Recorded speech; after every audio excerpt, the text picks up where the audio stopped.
김동석 한인 유권자연대 대표 화상 연결해서 소식 들어보도록 하겠습니다. 대표님 안녕하십니까? 네, 안녕하세요.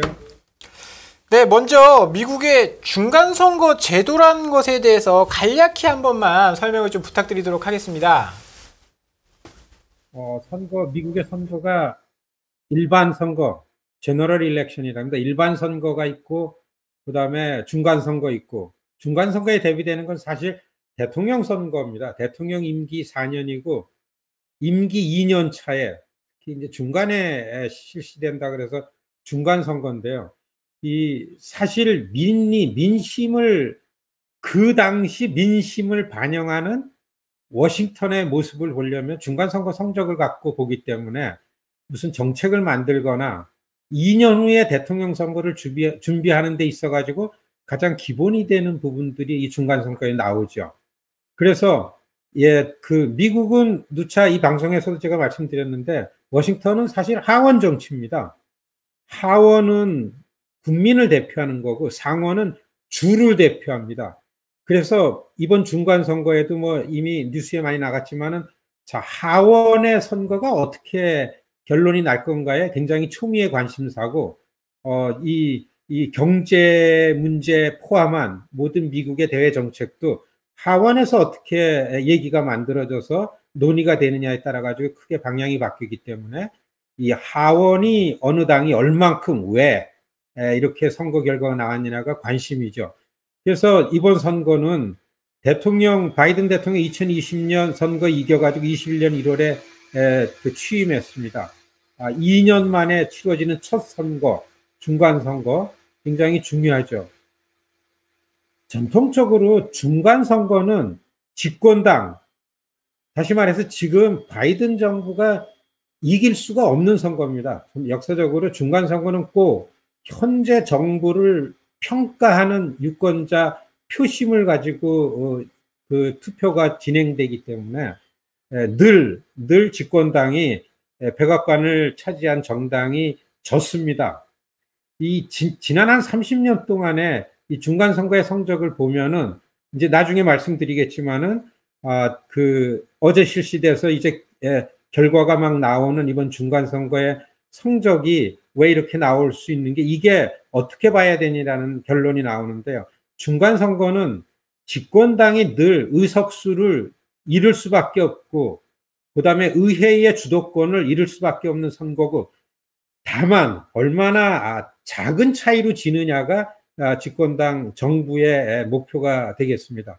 그래서 이번 중간 선거는 미국의 워싱턴의 미국 전체 국가의 선출직에 가장 대표되는 것은 연방의회와 행정부입니다. 미국엔 50개의 나라가 하나로 되어 있는 50개 주로 구성이 되어 있는데 연방의원 중에서 상원은 6년 임기입니다. 그래서 100명이 있는데 각 주마다 2명씩 100명이 있는데 2년마다 치러지는 중간 선거에서 3분의 1씩 35명 내지 36명씩 임기가 끝나는 상원을 다 투표를 하게 되는데 2년에 한 번씩 이번에 35개 곳에서 상원 선거가 있었고 2년 임기 하원은 전체가 2년마다 선거하니까 전체가 선거를 치렀고 주지사 선거도 이번에 36개 주에서 주지사 선거가 실시됐습니다. 지금 미 전역에 어제 실시된 중간선거 결과가 거의 한 3분의 2 개표가 됐다고 보여지고서요. 이미 결과가 결론이 거의 났다. 이런 상황에 있습니다. 맞나요? 지금 하원은 들리는 바로는 하원은 이기긴 힘들고 상원은 이길 수 있다 이렇게 얘기가 됐었는데. 선거 결과를 대충 지금 상황에서 말씀드리면은 아직 한 50개 지역구에서 하원이 결정이 안 났습니다. 이걸 남겨놓고서 거의 미국 매체들이나 전문가들이 예상하고 추정하는 거는 하원은 한 25석이나 27석 차이로 공화당이 224석이고 민주당이 220 내지 221석으로 결론이 날 거다라는 게 거의 공통적인 그 전망입니다. 이게 민주당이 220이고 공화당이 210이라는 구도에서 역으로 한 10석 이상을 공화당이 더 많이 불리면서 이제 앞으로 다수당이 될 거라는 그런 그 전망을 할 수 있는 결론이 났고요. 이 상원이 이제 지금 초미의 관심사인데요. 상원은 현재 지난 2년 동안 상원은 사실 민주당, 공화당 동수였었습니다. 상원의 동수일 때는 상원 의장은 부통령인데 여당의 부통령이 가서 여당의 표를 찍기 때문에 그냥 다수당이 여당이다 그렇게 해온 게 지난 2년 동안인데요. 50대 50이었는데 이거 지금 전문가들은 요 50대 50이 지금 유지될 거다. 지금 48대 48이 결론이 났습니다. 4개 주가 남았어요. 조지아하고 애리조나하고 네바다하고 위스콘신입니다. 근데 조지아하고서 그 애리조나는 민주당이 거의 확정적이고 그다음에 위스콘신하고서 네바다는 공화당이 확정적이다. 이렇게 되면 이제 50대 50이 되는 거죠. 다만 전 세계가 지금 관심이 집중되고 있는 한국이 더 할 것 같은데요. 조지아의 선거제도가 1등, 2등 결정이 나지만은 이기는 사람이 득표가 유권자의 50% 이상, 참가 유권자의 50% 이상 득표하지 못하면은 한 달 내로 치러지는 런오프 일렉션이라고 그러죠. 재선거를 치르게 됩니다. 이게 거의 50% 그 49.6이나 7%로 민주당의 라파엘 워녹이라는 그 현직이 이 1등으로 박빙의 차이로 돼 있기 때문에 아마 어쩔 수 없이 49대 50에서 민주당은 나머지 동수가 되려면은 한 달 내로 치러지는 12월 4일로 예상이 되는데요. 조지아에는 2년 전에도 이렇게 재선거를 실시했는데 이번에도 한 달 내로 치른 재선거에서 민주당과 공화당이 동수 현행을 유지하지 않을까 이렇게 상원이 전망되고요.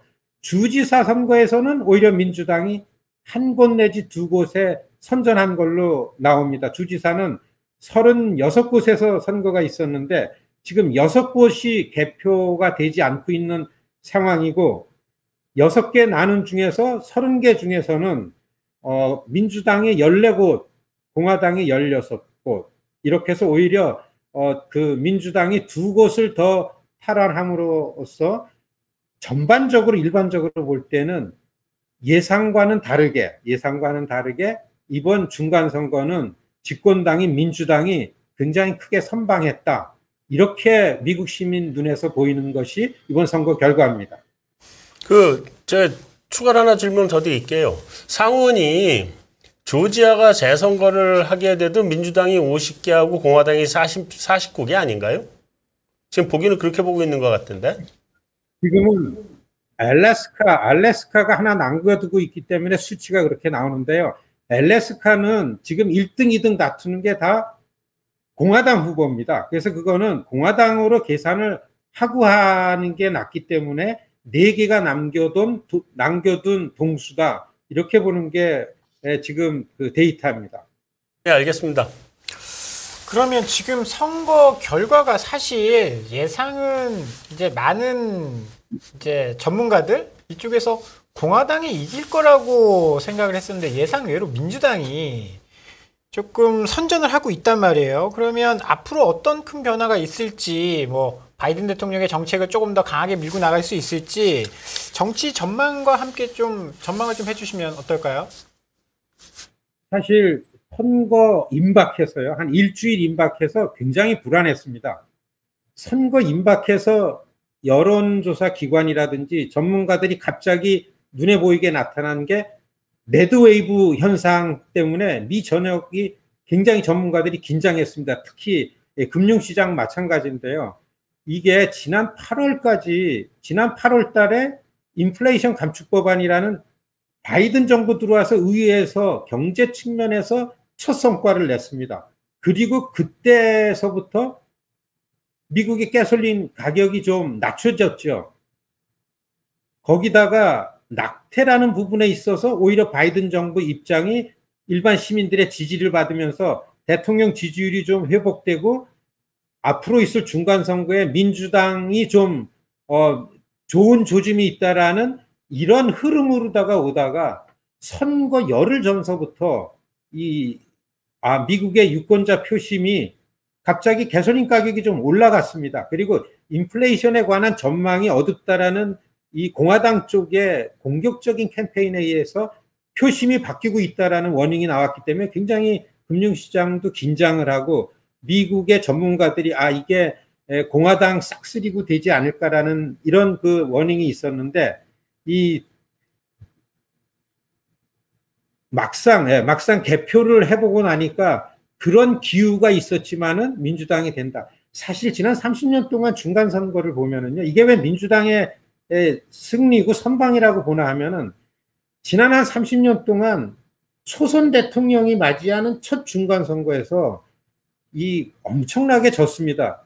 1992년에 클린턴 대통령이 들어와서 94년에 첫 중간 선거를 치를 때에 공화당의 뉴트 깅그리치라는 우리 귀에 익은 공화당의 아주 공격적이고 어그레시브한 지도자가 나타났습니다.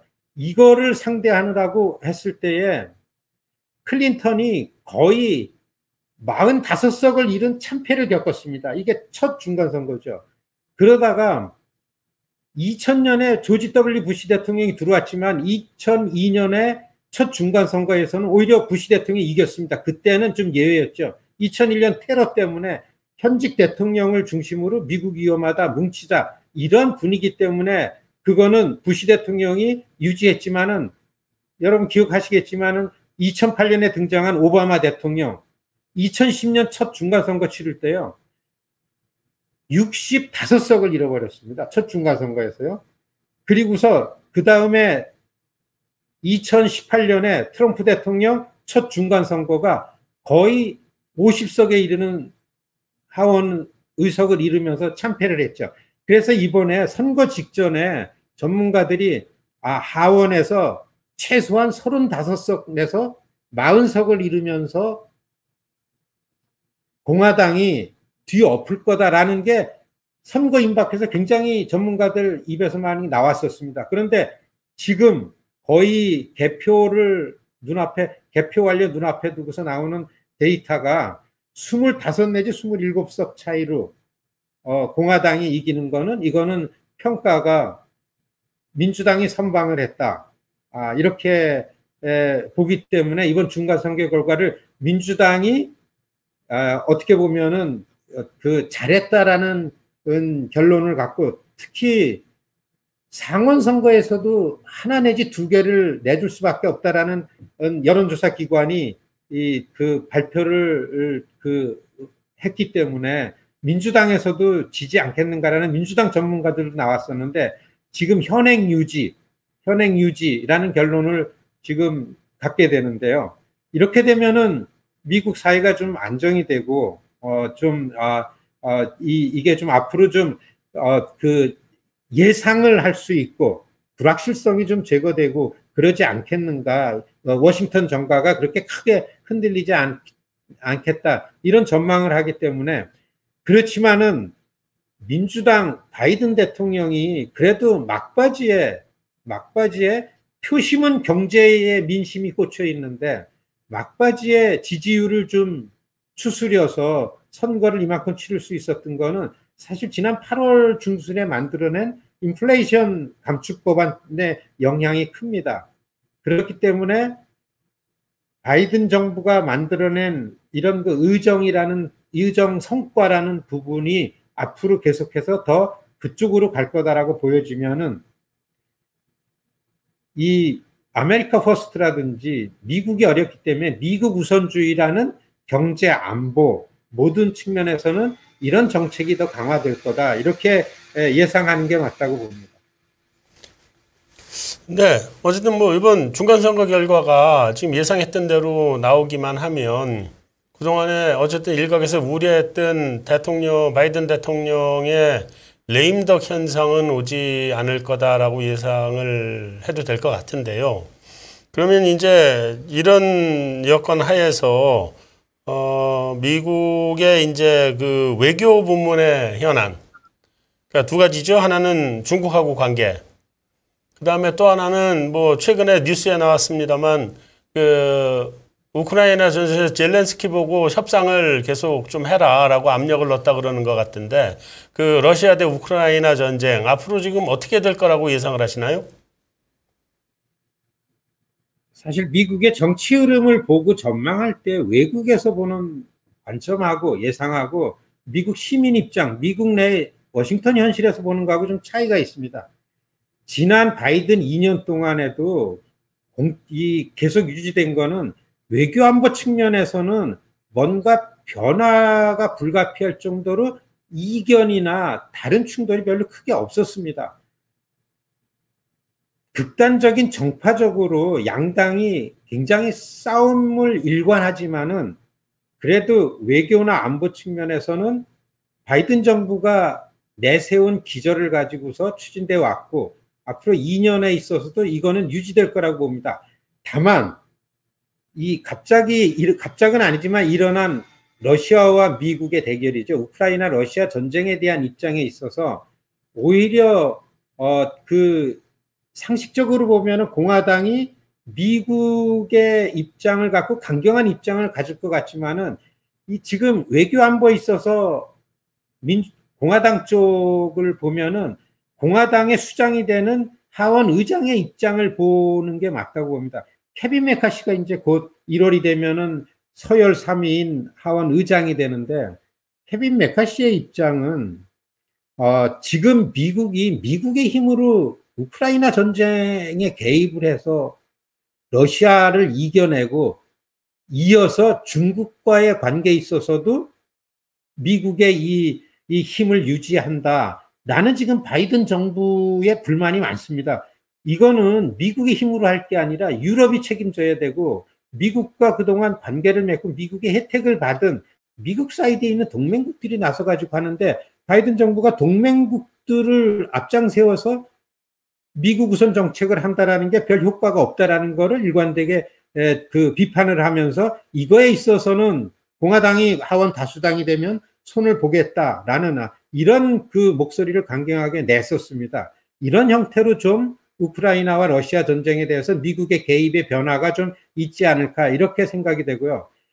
공화당이 하원의 다수당이 되면은 하원 정치라고 제가 말씀드렸는데 지금 바이든 정부 들어와서 트럼프 때도 마찬가지지만은 중국의 부상에 대한 미국의 긴장감이라는 거는 워싱턴 내부가 훨씬 더 강경합니다. 여기에 더 초당적이기 때문에 지금 나머지 바이든 2년을 놓고 볼 때에 또 2024년 민주당에서 대통령 선거를 겨냥했어도 중국에 대해서 안보나 군사적인 것이나 경제 측면에 있어 무역이나 미국이 갖는 미국의 이익과 관계없이 강경한 입장이 시민사회에서 지지도가 높다라는 거를 정치권에서는 경험했기 때문에 아마 여야가 한 목소리로 중국에 대해서는 강경한 입장을 가질 거라고 봅니다.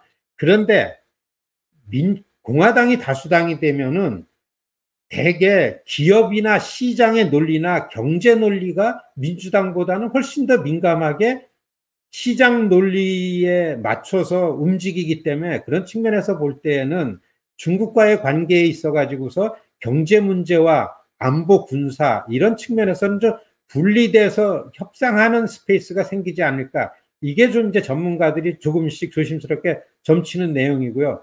특히 한국과의 문제에 있어서는 이 공화당이나 민주당이다 한미 관계, 한국의 중요성이라는 것은 오히려 공화당이 갖고 있는 측면이 훨씬 많기 때문에 오히려 한미 관계나 이런 안보, 미북 관계라든지 이런 측면에 있어 가지고서는 한국 입장에서 볼 때는 훨씬 더 부드럽고 좀 스페이스가 생기지 않을까 이렇게 전망이 됩니다. 네, 저희가 이제 주식 관련된 방송이라서 주식에 관심이 있으신 분들이 많이 시청을 하시거든요. 일단은 뭐 최근에 미국 증시 상황을 보더라도 공화당이 되면 사실 주가에 조금 더 긍정적일 것이다, 경제에 긍정적일 것이다 라는 반응이 많았는데 지금 개표 결과를 보면 레드웨이브는 조금 현실화되기 어려운 것 같은 상황이고, 그렇게 되면 지금 뭐 바이든 정부가 인기를 얻은 수 있었던 원동력이었던 IRA 법안이라든지 칩4 이런 뭐 정책들을 조금 더 강하게 밀어붙일 수 있지 않을까라는 생각도 좀 들고요. 뭐 이 정책에 대한 변화 방향 이런 쪽에 대한 예측도 좀 부탁드리도록 하겠습니다.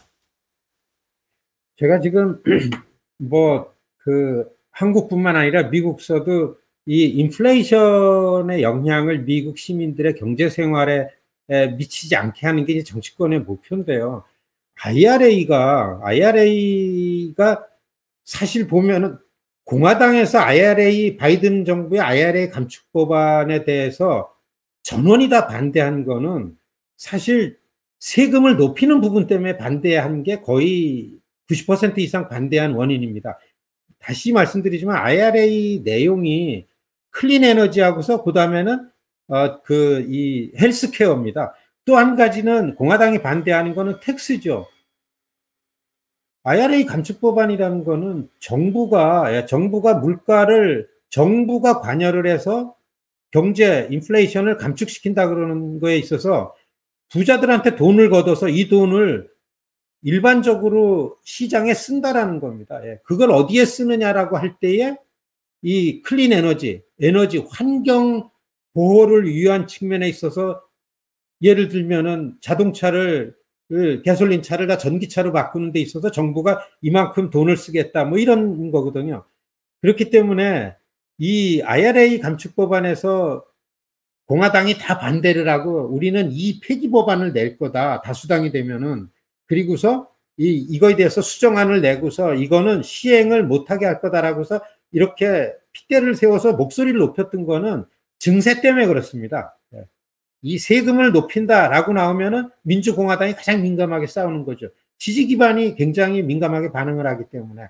그래서 그리고 또 한 가지는 이 레드웨이브라는 것이 좀 덜 왔다 하더라도 워싱턴의 큰 영향은 다수당이 어디가 되느냐가 관건입니다. 어쨌든 하원 정치에 있어서 하원을 공화당이 다수당이 되면은 이 분위기가 바뀌고 특히 미 국내 정책에 있어서 다수당이 바뀐다는 거는 의결 정족수가 대부분 다수결의 원칙이기 때문에 다수당이 되느냐 안 되느냐가 미국 국내 정책에서는 굉장히 민감한 영향을 주기 때문에 일단은 IRA나 그다음에 반도체 관련해서 법안은 큰 방향에서 아메리카 퍼스트라든지 서플라이 체인을 보호하는 거, 그러니까 공급망을 보호해서 미국의 경제를 안정화시키고 그다음에 물가를 잡고 미국에서 생산되는 거에 의존한다라는 걸 가지고서 미국 우선주의를 한다라는 이런 그 큰 틀에서의 내용은 민주당이나 공화당이 다 같을 거라고 봅니다. 그렇기 때문에 이 새로 되어지는 워싱턴의 분위기를 보고서 공화당이 됐기 때문에 이 IRA 법안에 대해서 공화당은 반대했기 때문에 뭔가 크게 변화된다라고 이렇게 생각할 것이 아니라 큰 틀에서 아메리카 퍼스트라든지 그다음에 미국에서 생산한 물건에 대한 거에만 미국이 혜택을 준다라는 이런 전기차 내용 같은 것들은 이 기저가 어쩌면 오히려 강화돼서 지속될 거라는 걸 전제로 대안을 세우고 그렇게 전망하는 게 맞다고 봅니다. 네. 네, 그 FOMC 이전에 그 상원 금융위원장 셰러드 브라운 의원이 파월 연준 의장에게 강력한 통화 정책이 뭐 고용 시장을 해친다 뭐 이런 그 당부의 선언을 지금 보낸 바 있는데요. 이 상원 상임위 구성에 어떤 변화가 있을까요? 또 계속 이렇게 연준의 제동을 거는 상임위가 구성이 될지요? 그러니까 증권이라든지 금융 관련해서는 상원이나 하원이나 모든 걸 관장하고 정책을 제안하고서 또 정책을 변화시키려는 움직임은 재정위원회에서 합니다. 파이낸스 커미티라고 하는 데서 하는데요. 상원에서는 만일에 상원에서는 지금 론 와이드라는 오레곤 출신의 그 분이 위원장을 하고 있는데 이분 현행이 유지가 될 거라고 보고서요. 그다음에 하원은 이제 바뀝니다. 하원의 파이낸셜 서비스에서 이걸 통제를 하고 관여를 하는데 지금 위원장은 그 노스캐롤라이나 패트릭 맥켄리라는 거의 한 20년 경력이 가진 공화당 의원으로 위원장이 바뀌기 때문에, 그리고 이분은 이 재정위원회가 두 가지로 거의 내용이 갈라집니다. 하나는 국가의 예산을 통제하고 이런 것들에 관해서 재정 계획을 세워나가는 부분하고, 하나는 증권이라든지 이런 금융 정책을 관여하는 걸로 다 두 개 나눠지는데, 이 새롭게 하원의 이 그 재정위원회 위원장 된 패트릭 맥킨이라는 그 위원장은 주로 투자, 금융, 은행 이쪽에 꽂혀 있는 분이 됩니다. 지금은 맥신 워러스라는 캘리포니아의 흑인 여자분이 위원장을 했었는데요. 여기서는 그냥 적극 개입이었죠. 이 금융시장도 은행도 이런 정부가 적극 개입을 해서 시장을 안정화시켜야 된다라는 이런 입장을 누구보다도 강하게 가졌었는데, 이게 시장 논리에 맡겨야 된다. 그리고서 이 투자가들을 보호해야 된다. 라는 데 강력한 입장을 갖는 이 패트릭 맥킨리가 하원의 그 리더십을 갖게 됩니다. 사실은 미국이 중간선거 이후에 미 국내 정책은 오히려 의회가 영향력을 더 큽니다. 왜냐하면 정부 백악관은 이제 2년 후에 있을 대선에 집중을 하기 때문에 국내 정치를 하원이 주도를 하는 게 자연스럽고, 전통적으로 미국에서 저도 그걸 경험했는데요. 이 시장이나 특히 이 월스트리트의 금융시장의 관점에서 볼 때에는 민주당이 행정부가 되어 있을 때 이 의회는 특히 하원은 공화당이 친기업 성향을 갖고 있는 공화당이 장악할 때에 시장이 안정되고, 금융이라든지 그 다음에 은행의 활동이라든지 투자가들이 좀 안정되고 좋아지는 상황이 되는 거는 공화당이 의회를 주도할 때에 그런 것들이 있었다. 이게 이제 미국의 전문가들의 평가고, 대개 보면 그렇기 때문에 오히려 월스트리트 쪽에서는 이 조금씩 변화되는 게 좀 유리하게 되지 않을까, 그렇게 보여집니다. 네, 그 대표님 시간 관계상 이렇게 좀 맞춰야 될 것 같습니다. 다음에 연결해서 좀 그 선거 결과에 대해서 좀 자세하게 여쭤보도록 하고요. 지금까지 도움 말씀 주셔서 감사합니다. 잠깐만요. 한 가지 말씀드린 건, 네. 5명 한국계 의원이 이번에 도전을 했는데, 네. 다들 성적이 좋습니다. 4명, 앤디 김이 3선에 성공했고, 다른 분들 다 재선이 됐고요. 캘리포니아 새로 도전했던 앤디 김이라는 후보가 굉장히 성적이 좋아가지고, 미국에 있는 한인들 정치권 진입이라는 거에 있어서는 이번 선거가 굉장히 좋은 기회를 맞이하고서 계속 정치력이 커질 거다, 이런 말씀을 드리겠습니다. 네, 감사합니다.